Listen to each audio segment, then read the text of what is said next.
What's up, everybody? OJ from MotorUnion here in Naperville. Today I've got a little package here that is going to help us out a lot.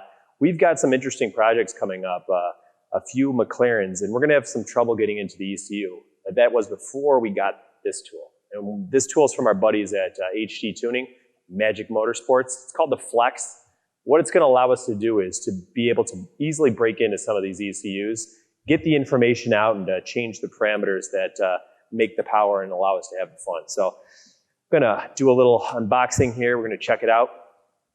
So right away, it's packaged really well. This is a change up. This is a really well-produced box. Really good look. You can tell some money went into that, at least the design of it.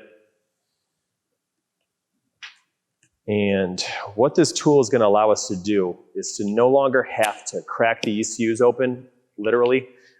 These ECUs use usually a high temperature glue or some sort of sealant that makes it a little bit difficult to open up. And what this device is going to allow us to do is to be able to easily get inside of them and get the information out. So up top here, this is the brain box. This is what's going to be communicating with the car, depending on how we hook it up. And then below, this is the interface. It has a whole bunch of connectors, pins, and outlets. This stuff is going to be hooking up to the ECU in the event that we need to do a bench flash.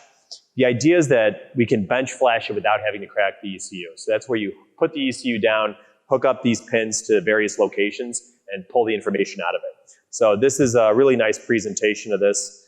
I'm going to go into this other stuff right away. I noticed 2 OBD2 cables. These will probably be the various protocols that you need to communicate with whichever ECU you're doing. I've got 2.